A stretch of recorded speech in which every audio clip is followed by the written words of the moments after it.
I think it's always good that we start with Surah Al-Fatiha. So, Bismillah ar-Rahman ar-Rahim, Alhamdulillah Rabbil Alameen, Ar-Rahman ar-Rahim, Malik Yawm al-Din. إياك نعبد وإياك نستعين اهدنا الصراط المستقيم صراط الذين أنعمت عليهم غير المغضوب عليهم ولا الضالين صدق الله العلي العظيم.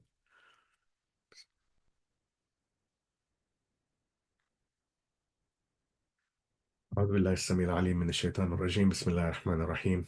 الحمد لله رب العالمين وصلى الله على سيدنا محمد وعلى آل بيته الطيبين الطاهرين ولعن الله على أعدائهم أجمعين من الأولين والآخرين آمين يا رب العالمين. أما بعد. السلام عليكم ورحمة الله وبركاته. So عليكم this السلام is ورحمة الله. so this is our second session on dua, and we're going to pretty much continue where we left off last week, which was continuing our very brief, very like high level discussion on dua iftitah, where we go through the dua, we try and understand what's being said. Now, I just want to caveat something that the main reason for starting with dua iftitah is because we're now in Shahr Ramadan, and dua iftitah is a dua given to us by Imam Mahdi Ajalla Ta'ala Farajahu Sharif, and it's an important dua, and it's a very rounded dua in that it covers everything from the spiritual side of things to the social to the political, everything, all the facets of the human condition are covered.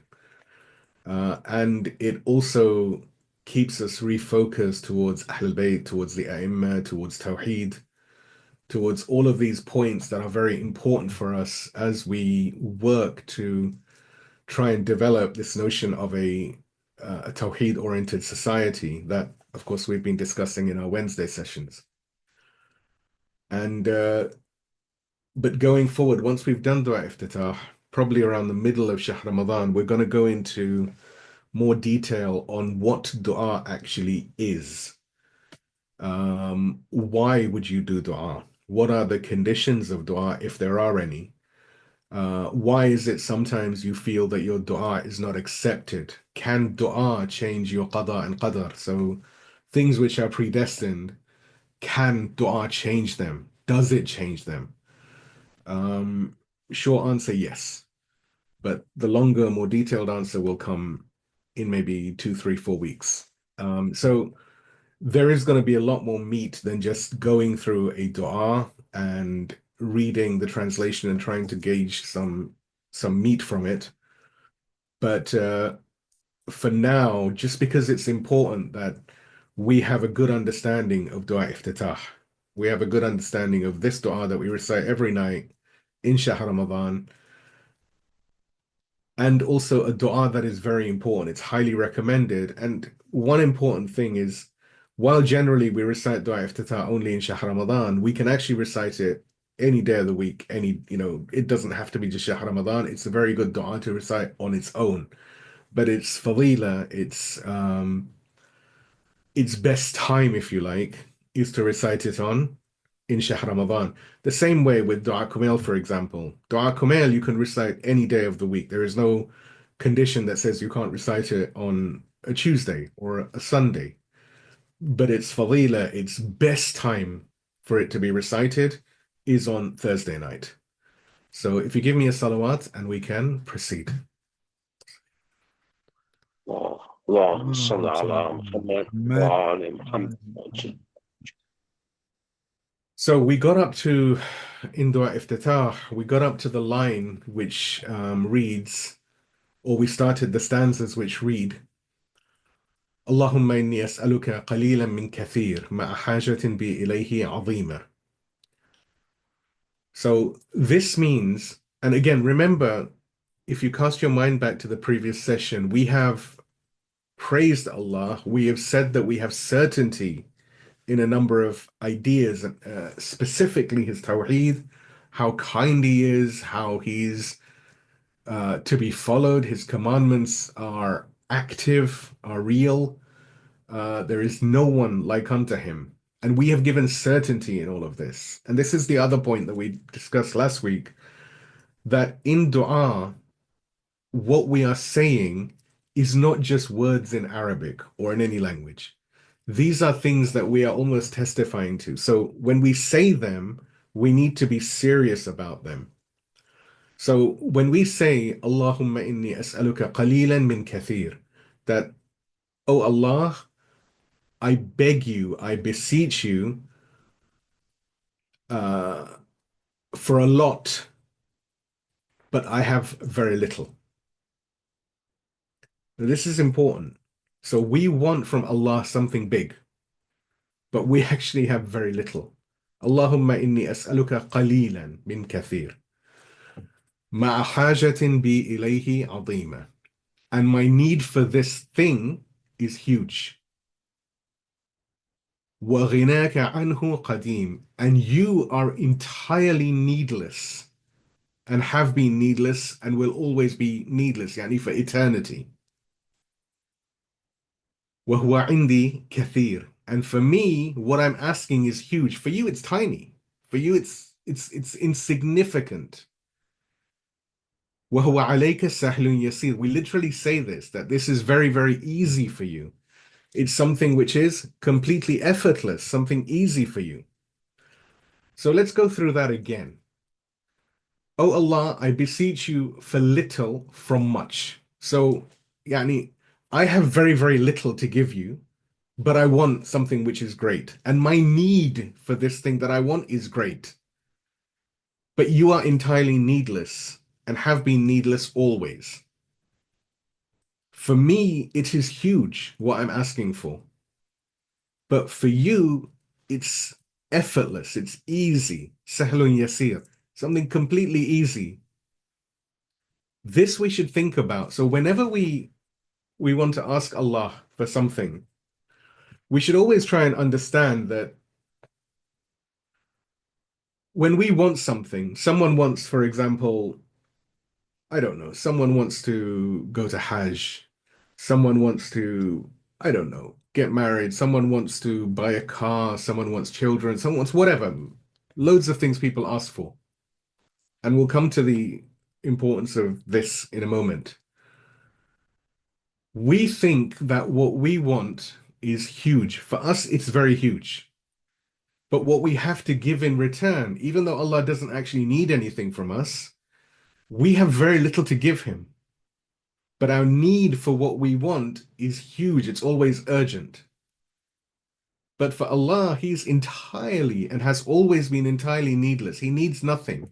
Like we said previously, and also in our discussions on Tawheed, Allah is, how do I say? Allah is perfect. He's the absolute perfection. And given that He's absolute perfection, He's needless of anything. Nothing we give Him or anyone gives Him is of any consequence. It doesn't make Him more Allah, more perfect. And it doesn't, and us not doing it doesn't make Him any less. You know, like I've said before many times, Allah is Allah is Allah. He is literally Allah. There is nothing you can do to change Him. There is nothing that He can change. And He is not someone who will change. He is a constant, the only constant. And we say, وَهُوَ عِنْدِي كَثِيرٌ. For me, this is a huge thing that I want. وَهُوَ عَلَيْكَ سَهْلٌ يَسِيرٌ. But for you, it's tiny, it's effortless. So we're acknowledging His greatness over here. In all of these words, if you look at it superficially, we might think that I'm saying that I want something from Allah. But actually, what we're doing is we're acknowledging His يعني his عظيمة, يعني his greatness, his magnificence, the fact that He is entirely needless. And so again, this stanza also is, you could say it's an affirmation of His Tawheed.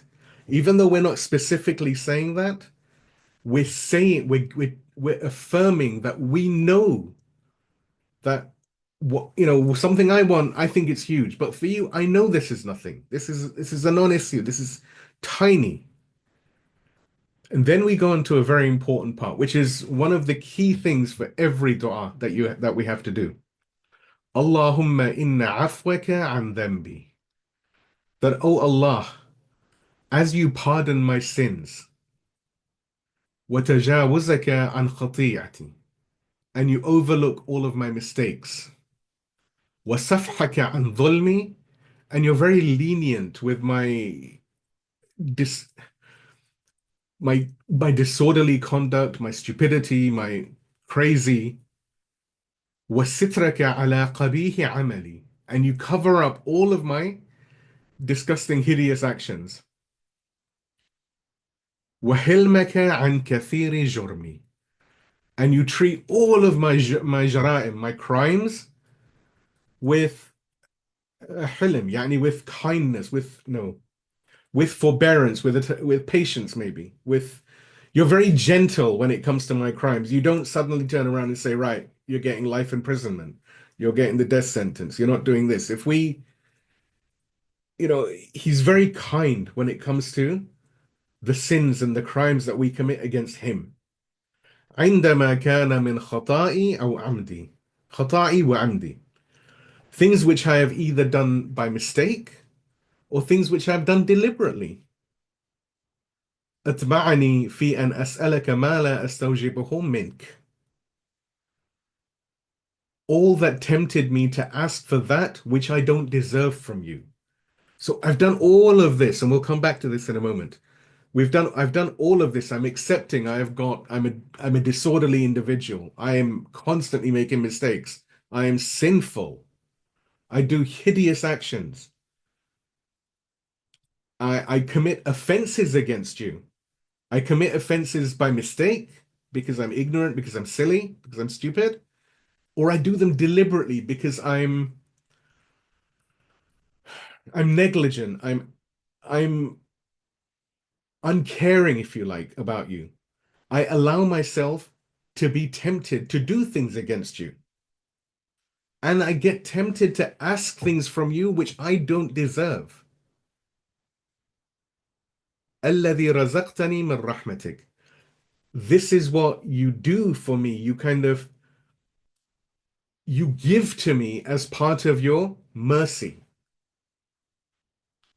وأريتني من قدرتك. And you show me this kindness, this love, this compassion, this forbearance. You show this to me as part of your all-powerfulness.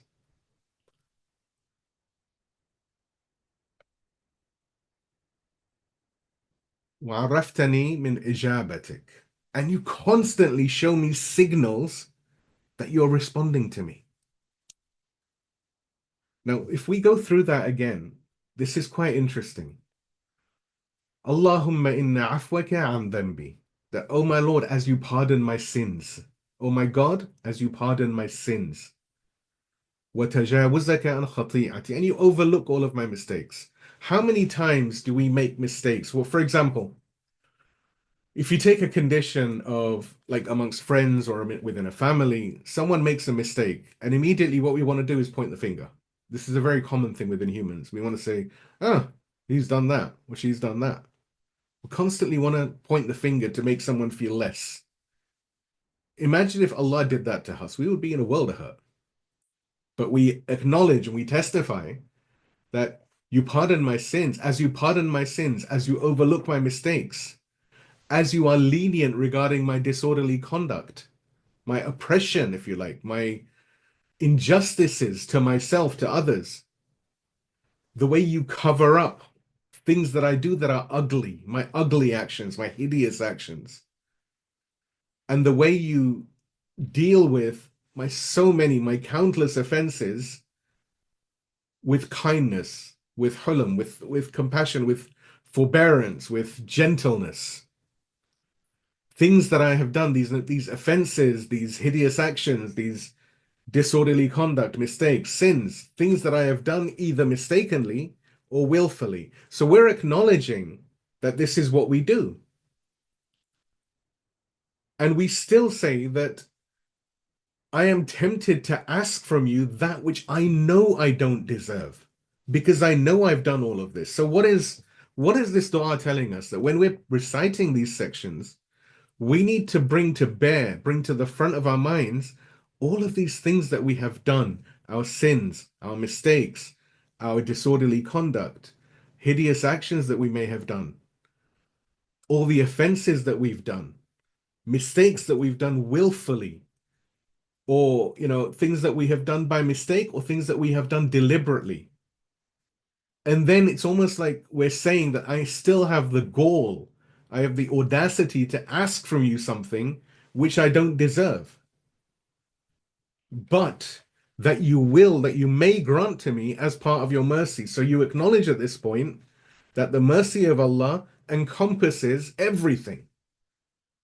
Allahumma inni as'aluka bi rahmatika allati wasi'at kulla shay. We say in Dua Kumail that, oh Allah, I ask you by your mercy which encompasses everything.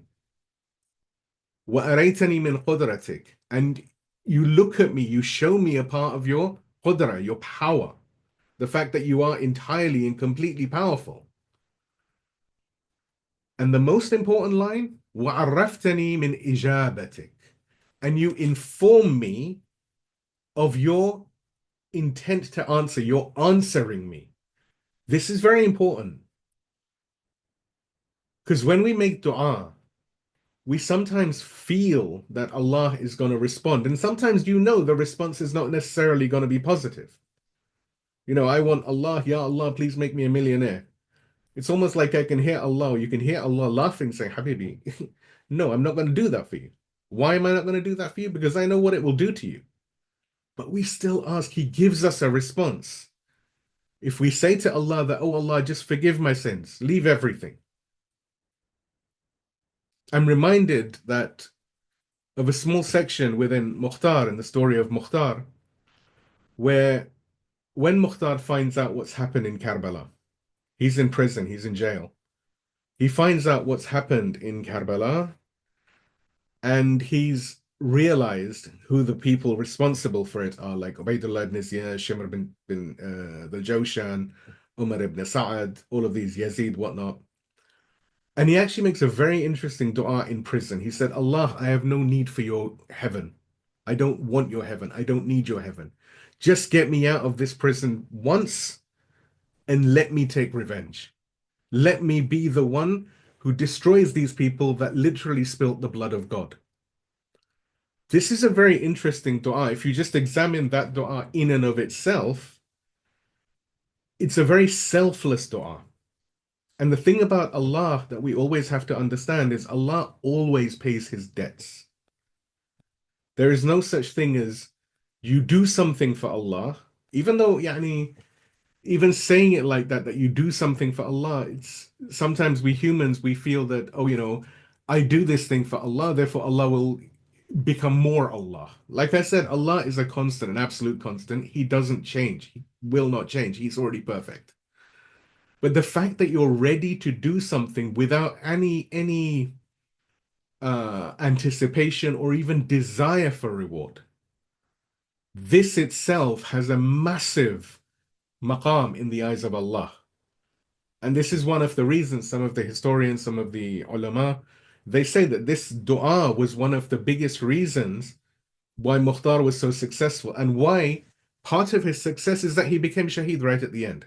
But I'm not going to go into Mukhtar right now. Just give me a salawat and we can try and continue. اللهم صل على محمد وآل محمد. عجل. So whenever we're making any sort of dua, this is the key thing that we have to do. We have to bring to bear, when we say that, like in Dua Kumail, we say, oh Allah, this night, please forgive me every sin that I have committed and every mistake that I have done. The reason why sometimes you see people crying, literally crying like children, we should all be crying like children, because when we bring to the front of our minds all of the sins, all of the mistakes, all of the problems, all the negative stuff that we've done, it's a big deal. And the way to atone, one of the ways to atone and to cleanse yourself from your sins, is to acknowledge them. This is why, like I've said this a few times before, that one of the things Imam Ali teaches us is we should, at night, before we go to sleep, حاسبوا قبل أن تحاسب, that do your own account before you go to sleep. So just take 5-10 minutes, whatever, before you sleep, to bring to the front of your mind Okay, today I did XYZ. Did I do XYZ? Was it good? Okay, X was not so good. Y was good. Z was absolute disaster, for example, right? And Ya Allah, yes, okay, I did all of this. I do a genuine istighfar for example, X and Z, which were the bad things.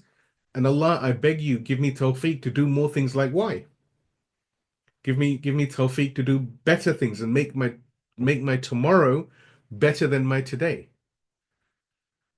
And this is the same mentality that we have, and we learn this from the ulama of irfan and of yani, self-building, that this is one of the most important elements of dua, of munajat, of all of this stuff, where we have to bring to the front to ourselves. Obviously, this is not something we advertise, because Allah, we have said to Allah that you have hidden my many, many sins. I have committed so many sins. And Dr. Kamil was saying, you have hidden them from people. You have not allowed me to be humiliated because of my sins. If you hadn't done that, and even immediately people found out about my sins, khalas, it's like I'm humiliated. I'm a disaster, which is why it's actually a greater sin. It's one of the greater sins to announce to people that I did such and such sin. When sometimes people boast and they say, I did such and such thing. Of course, when it's anecdotal in the sense that you're trying to educate someone, you're trying to explain to someone this is a different matter. I don't want people to misunderstand. But generally, you shouldn't be announcing your sins. It's as simple as that. So if we move forward onto the next segments, please give me a salawat. اللهم صل على محمد وآل محمد. Now we turn around and we say, فَسِرْتُ أَدْعُوكَ آمِنًا. And we say, so now I am supplicating to you with security. وَأَسْأَلُكَ مُسْتَأْنِسًا. And I'm asking you with, it's like, the translation I've got over here says entertainment. Entertainment is not the right word, but I understand why they're saying it. With like a type of joy, a little bit of, I'm confident, I'm happy. Because I'm supplicating to you with security. I've exposed, I've said, I've brought to the front all of my sins genuinely. I know you know about them. It's not like I can hide anything from you. So now I'm making this dua to you with certainty, with security. I feel safe that I can tell you something and I don't have to worry. I know that you have me. And so when I ask you, when I beg you, I do so with like you could say maybe my heart is a little bit light. I'm apprehensive.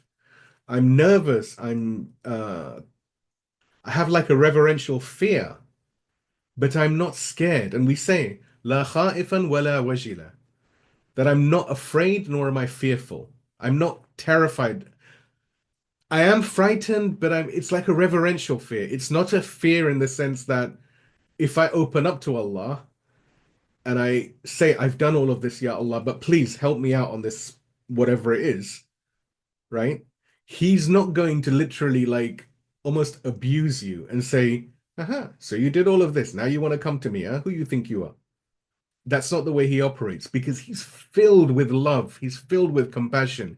He doesn't taunt us. We taunt him, but he doesn't taunt us. And then we say, مُذِلًّا عَلَيْكَ فِيمَا قَصَدتُ فِيهِ إِلَيْكَ, insisting on you in that which I face to you. So I'm not afraid now of talking to you.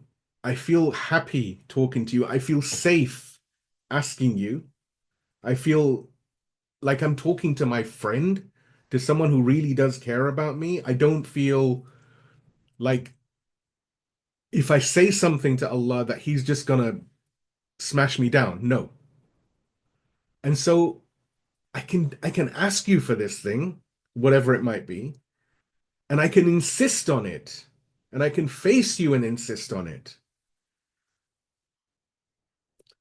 And then we say something very interesting. فإن أبطأ عني عتبت بجهلي عليك. But when your response is delayed, when you don't give me what I want immediately, I,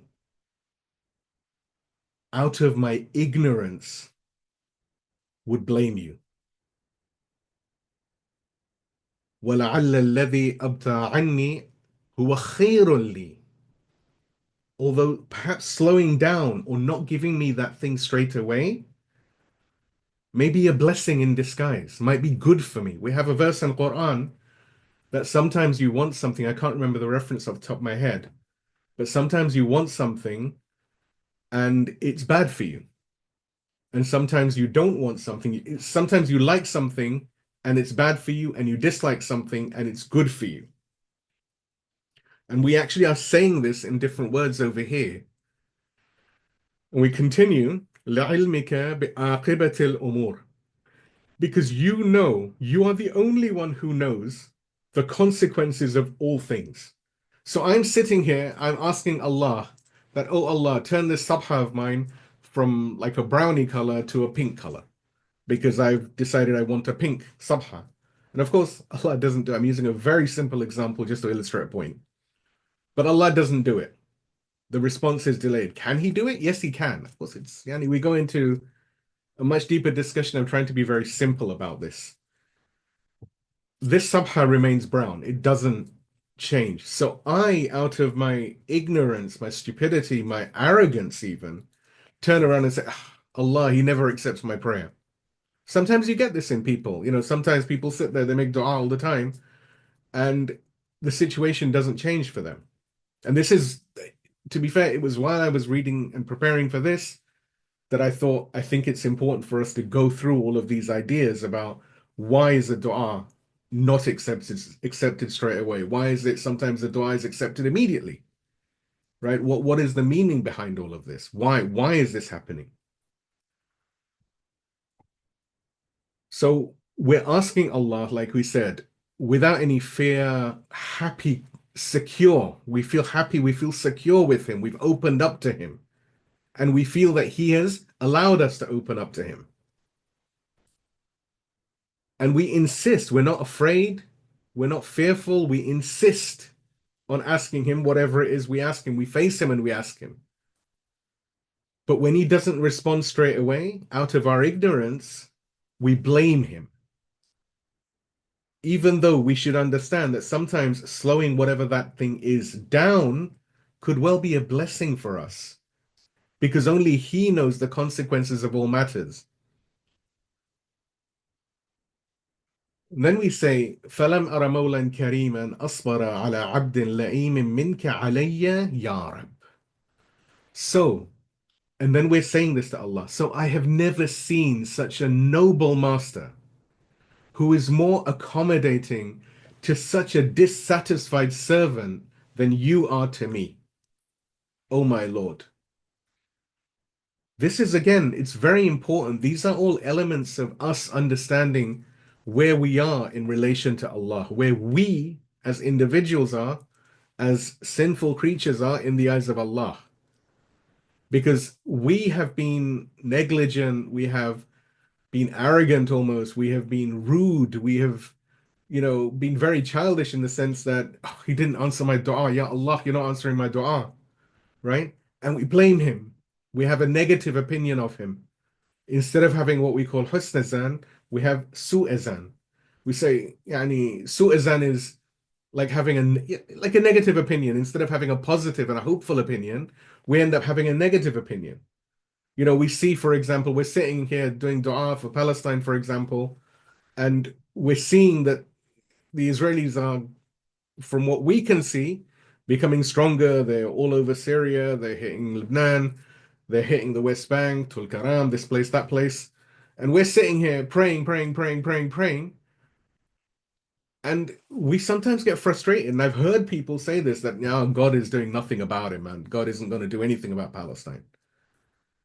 And we're very arrogant in that way, because sometimes Allah is delaying things deliberately because He understands the consequences, and He knows, and we know that him delaying something is actually a blessing in disguise, even though we don't necessarily understand how it's a blessing in disguise. So at the end of those stanzas before, we acknowledge, we realize that actually I kind of get stroppy with you, I get silly with you out of my own ignorance, I blame you. But I also know that perhaps slowing this down, slowing down the acceptance of whatever dua I have, may be a blessing in disguise because I don't know the consequences of everything. You do. You are the only one who knows the consequences of all things. And that should make us think and realize. And then we should really say that Falam ara mawlan karima, that I've never seen such a noble, such an honorable, such a wonderful master. أصبر على عبد لئيم منك علي. Someone who is so accommodating, so generous, so kind, so gentle with a servant who is constantly like throwing a tantrum, throwing his toys out of the pram and saying, "Oh, you don't do this for me, you don't do this for me, you don't do this for me, you don't do this for me." And we acknowledge that we are that dissatisfied servant, but that he's so accommodating to us, and that no one is as accommodating as him. There is no master like that. And then you have a very beautiful line. And this line, if we actually reflect on it, should really have us in tears. Ya Rabbi innaka tad'uni fa'uwalli ank. Oh my Lord, you give me an invitation, but I turn it down. So Allah is like he's, how do I say, he's messaging you, he's calling you, and you decide you don't want to take that call or you don't want to reply to that message. Ya Rabbi innaka tad'uni fa'uwalli ank. وتتحبب إلي فأتبغض إليك. Oof. You showed me love, al-hub. You showed me a lot of love. You became very close to me. But I showed you nothing but hate. I didn't care about you. You were nothing. I didn't treat you with the respect and honor that you deserve. وتتودد إلي فلا أقبل منك. And you showed me mawadda, you showed me affection, you showed me kindness, but I didn't even respond to you. I didn't even correspond with you. You sent me message after message after message, and I didn't even bother replying. In fact, I blocked you. Think about that. كأن لي التطول عليك. As if, you are overreaching. You're just being too clingy, right? Sometimes maybe we don't, think about it, right? You have a friend who really cares about you. And constantly, Shahr Ramadan, everyone wants to, do iftar with other people, with everyone. So this guy keeps sending you messages saying, oh, please, Shabir, come for iftar, constantly sending messages. And I see this message and think, oh God, not this guy again. Not this guy again. This guy is showing me so much love, so much compassion, so much kindness, but I'm literally showing him hate. فَأَتَبَغَّضُ إِلَيْكَ. He's being familiar with me. He's being gentle, kind, loving with me. He wants to give me iftar. He wants to sit with me. He wants to talk to me. But I don't really care for him. For me, he's nobody. It's like, khali, leave him. I don't care. وَتَتَوَدَّدُ إِلَيَّ فَلَا أَقْبَلُ مِنْكَ. And he's showing affection to me. But I don't even bother to reply him. And I think of him as like, oh, this guy, he's always reaching out. It's like, it's ridiculous. Why is this guy always reaching out? فَلَمْ يَمْنَعَكَ ذَلِكَ مِنَ الرَّحْمَةِ لِي. This is important. Yet all of me being like this, imagine you're like this, right? You're like this to a friend, right? You ghost your friend. You don't talk to him, right? He's inviting you for iftar. You just don't bother. You're not interested. But still, that friend keeps on showing mercy to you, keeps on being kind to you, because this فَلَمْ يَمْنَعَكَ ذَلِكَ مِنَ الرَّحْمَةِ لِي. Yet all of this has not stopped you, Ya Allah, from continuing to have mercy upon me. وَالْإِحْسَانِ إِلَيَّ, and keep doing good, and doing favors, doing good for me, to me. وَالتَّفَضُّلِ عَلَيَّ بِجُودِكَ وَكَرَمِكَ, and blessing me out of your magnanimity, your greatness, your wonderfulness, and your generosity. So we've said all of this. We've told Allah that, look, Allah, you keep reaching out to me, but I keep ghosting you. And actually, this is something we have to reflect on, because I think I've said before that Allah, He's constantly calling out to us. In Quran, He says, "Ud'uni astajib lakum." Call me, I will reply to you. He has made a promise that if we call Him, He will never ghost us. He will never not reply. He will always pick up the phone, whatever time it is. He is there for us all the time. There is no situation in which you can call out to Allah and He will not be there. He shows us great affection, but we don't respond. We feel like maybe we don't overtly feel this, but this is the image that we give. We feel that He's too much. He's too, He's like, leave us alone. But amidst all of that ungratefulness, cruelness, even you could say, right? That insulting way that we deal with Allah, it still doesn't stop Him from having mercy upon us, on doing favors for us, and constantly blessing us out of His jude and karam, His magnanimity and His generosity. We should think about this, that what is, like, when we are saying all of this, again, we have said earlier on in the dua that we are certain. So whatever we're saying here, we are actually certain about this. This is not just words. These are not just like a series of sonnets that we're just like putting together because we want something. We mean this, which is why when you actually listen to the dua or you read the dua, this should literally break you. It should make you realize what you are, and it should improve you. It should make you work to become better.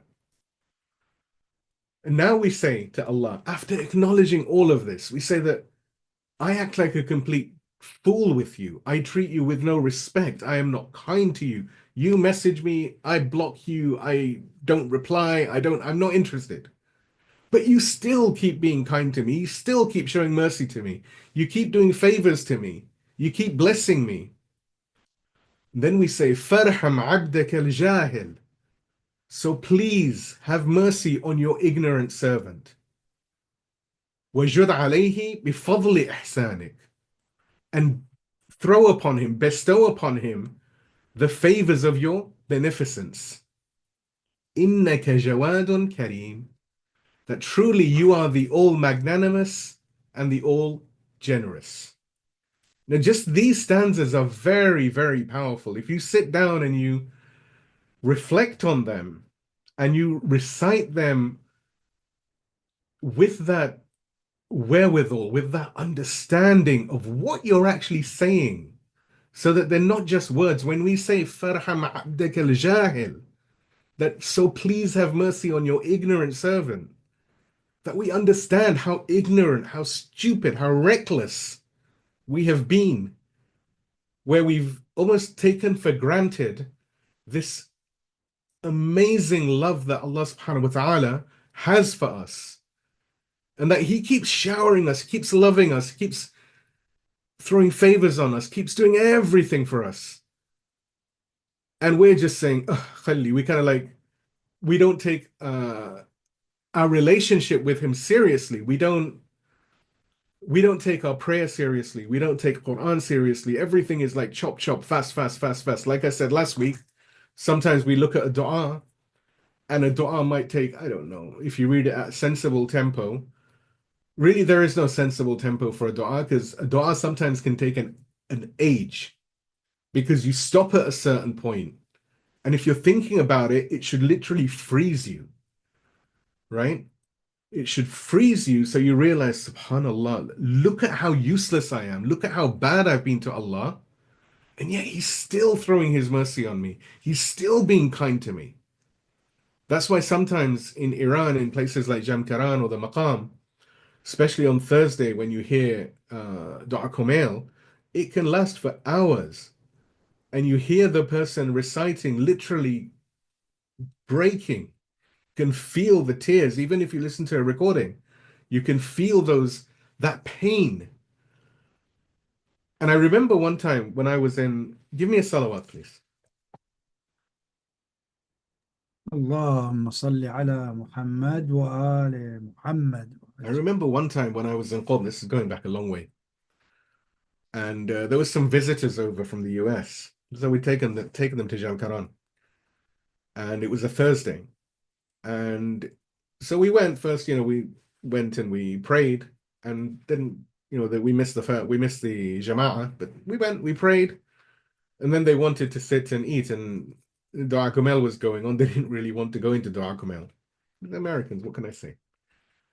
And we were sitting in a little restaurant outside, and you could hear Dua Kumail. And I remember myself and the Sayyid that was with me, we began to sort of go off on a bit of a discussion in Farsi about Dua Kumail, and it was quite a heavy discussion.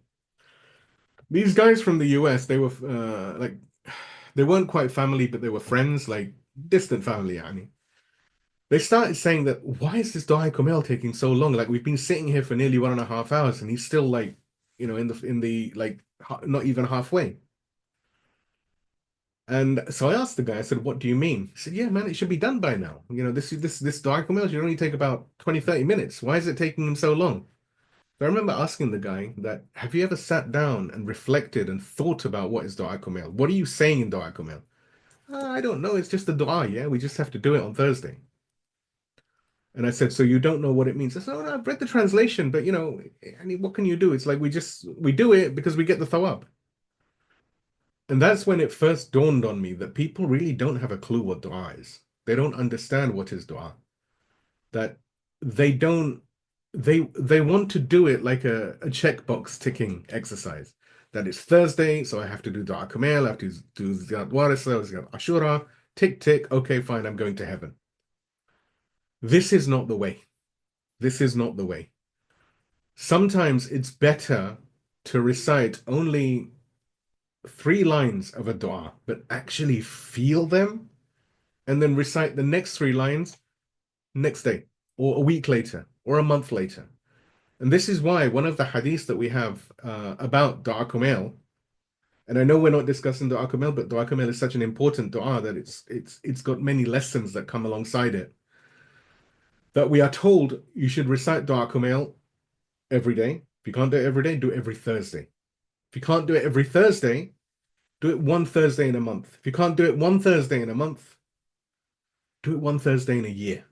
If you can't do it one Thursday in a year, do it one Thursday in your lifetime. You sit down and you think, okay, so why am I being told to recite this dua even if it's once in a lifetime? Because when the term recite is used, you must read it, you must recite it.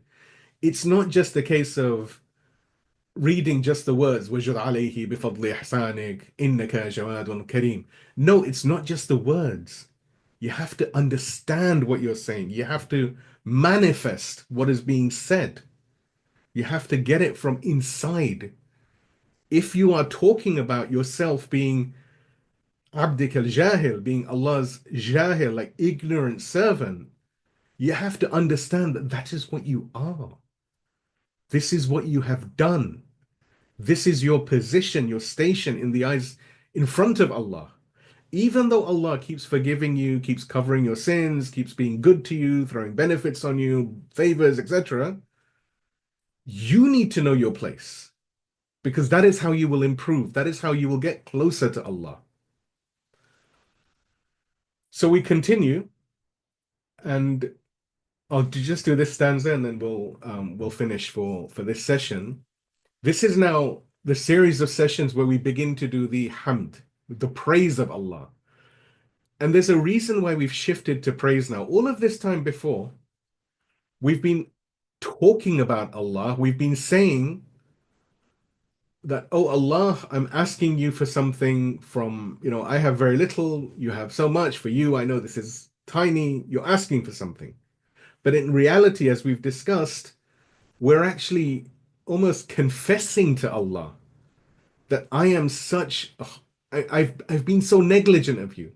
I haven't shown you the love that you show me, or even a fraction of it. You want to reach out to me, I'm not interested. I almost think that you're overpowering, to quote a colloquialism, you're too needy, right? We keep thinking like this about Allah without realizing it.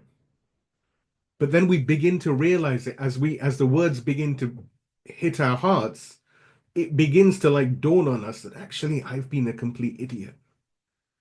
I have been a fool, right? And look at how wonderful this Allah is. I have actually been a completely ignorant servant.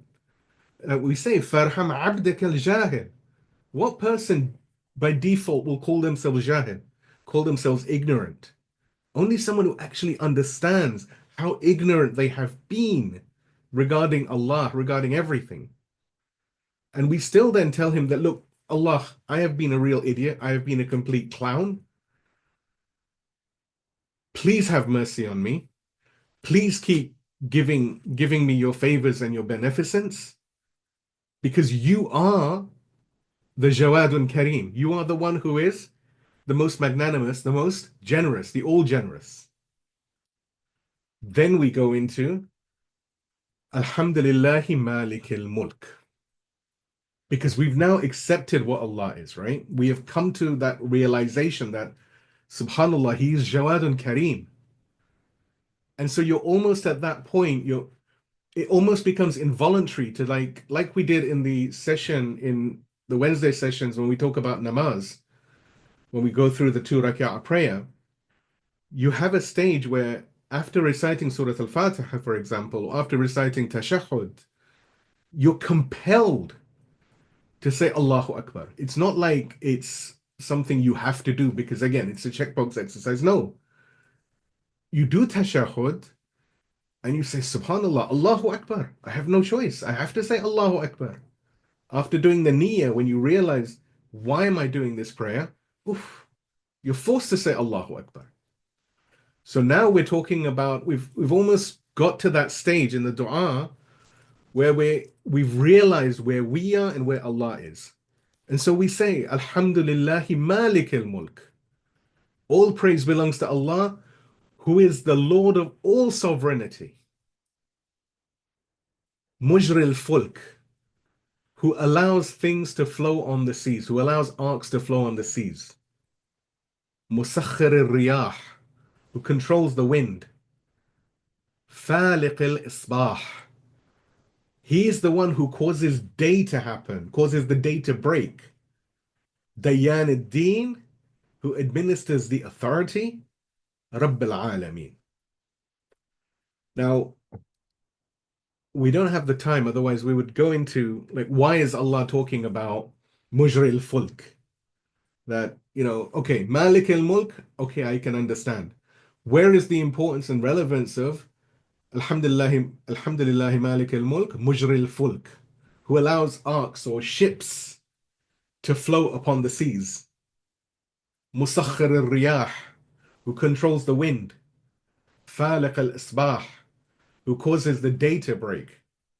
Dayan ad-Din Rabb al-Alameen, who administers the authority, who is the one who has the ability, not just administer, he's the one who has the authority and the ability to exercise said authority, and who is the Lord of the worlds. When you sit down and think about this, you look at just these few lines about what is Allah, you realize that you really have to be a complete imbecile to not recognize how wonderful He is, to be negligent of Him. You've got someone who is Malik al-Mulk.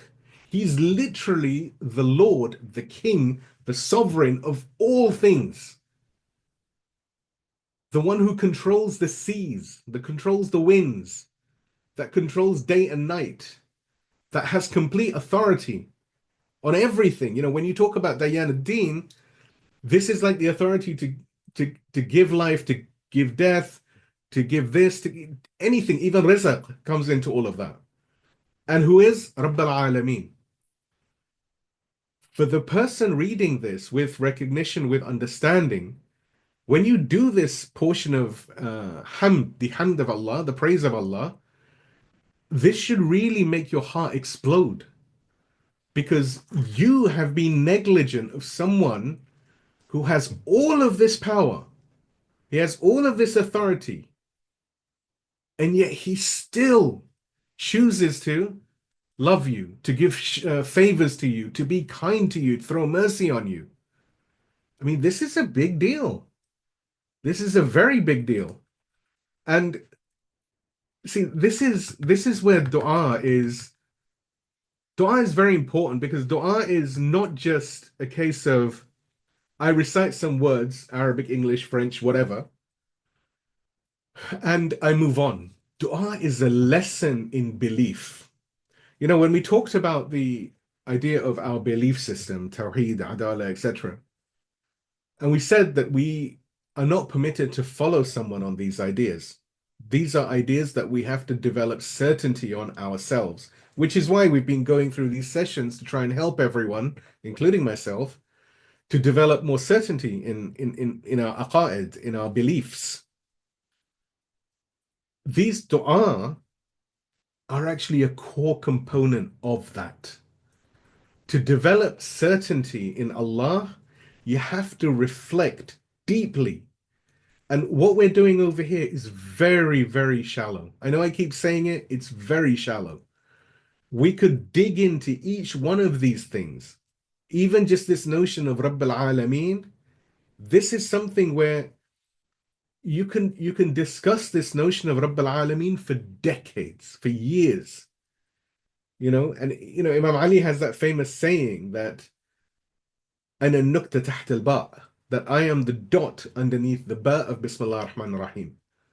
Right? This, and of course we know he's the door to the city of knowledge.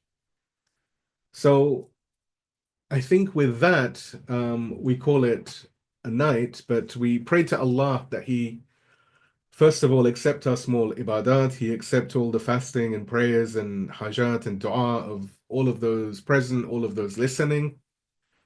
And we ask Allah to help us to develop that recognition, that understanding, that cognizance of who He is, to develop that relationship with Him where we truly do fall into Him, where we really develop this love for Him, which is overpowering, which then compels us to never go against Him. We ask Allah to help all of the believers, to help all of the Muslims, all of the oppressed, especially on this the first or second night of Shahr Ramadan, depending on where we are. And we ask Allah to destroy all of the taghut, all of those people who seek to harm humanity. And this means humanity. When I say humanity, I don't mean just Muslims. I mean anyone who seeks to harm humanity, may Allah destroy them. One of the du'as we have in Shahr Ramadan is, one of the lines is, Allahumma aslih kulla fasidin min umur al-muslimin.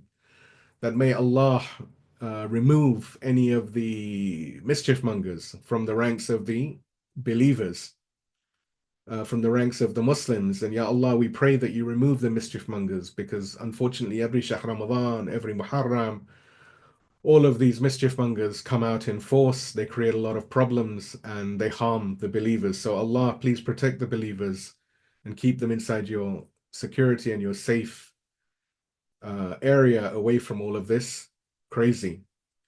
Ya Allah, we ask you to, again, accept all of our small ibadat, our fasting, our prayers, sessions over here. Ya Allah, we ask you to give us more recognition and more understanding, and bring us closer to you, and help us to truly fall in love with you. And Ya Allah, we ask you to protect and bless all of the righteous ulama, all of the righteous maraji, and especially the leader, Sayyid Ali Khamenei. Wa akhiru da'wani alhamdulillah rabbil alameen. Wassalamu alaikum wa rahmatullahi